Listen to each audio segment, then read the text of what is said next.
I've created possibly the most unchill book tracker ever. Let me share it with you. I've got to credit Ali, who is Hardback Hoarder on YouTube, who I was using her one from 2022 for ages and ages, but she's got a new one now which is paid. Would definitely recommend checking that out. Link in my bio. And then also I saw Mira, I'm so sorry if that's not how you say your name. I saw her video on her book tracker and I thought, oh my god, I never thought to put tropes in there. So I added tropes. Okay, so I have some tabs. I have my stats for the year, my books read for the year, my books bought and sold for the year, my own library shelf, my shelf stats. Ignore that one. Okay, let's start here. Here is my books read for the year tab. We've got the title, the author, the pages read, and then I included how many pages I read of any DNFs, hours listened, rating, month, dates started and finished to get days to read, reread, pronouns of author, identity, read before.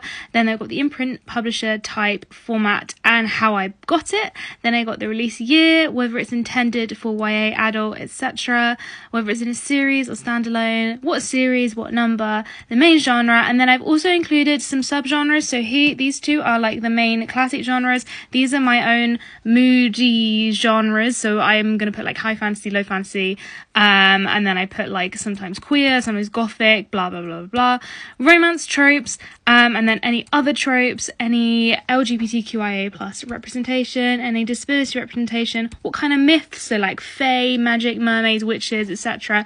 And then I've got 3 slots for themes, so I've got a lot with like dark academia, colonialism, etc. And then I'm tracking pretty much the same for my bought and sold spreadsheet, whether I've read them, and then I have some stats here, pause to see. And then all of that feeds through to this rather unhinged and beautiful year stats page where I've tracked possibly everything I could ever want. I've got my reading goal, how many days it takes me to finish, my line chart, trying to make a full rainbow of my queer rep.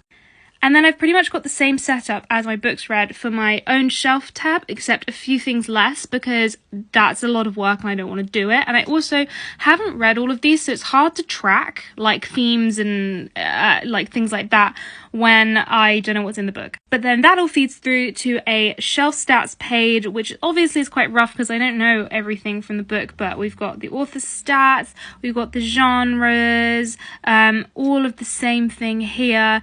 And so I can keep track of how diverse my shelf is, making sure that I've keeping on track with reading all of my unread books. And yeah. Like I said, is it excessive? Did I need to spend 16 hours making that? No. Did I need to make it all colourful and pretty? No. Could I spend that time reading books? Possibly. I've never been chill in my whole life.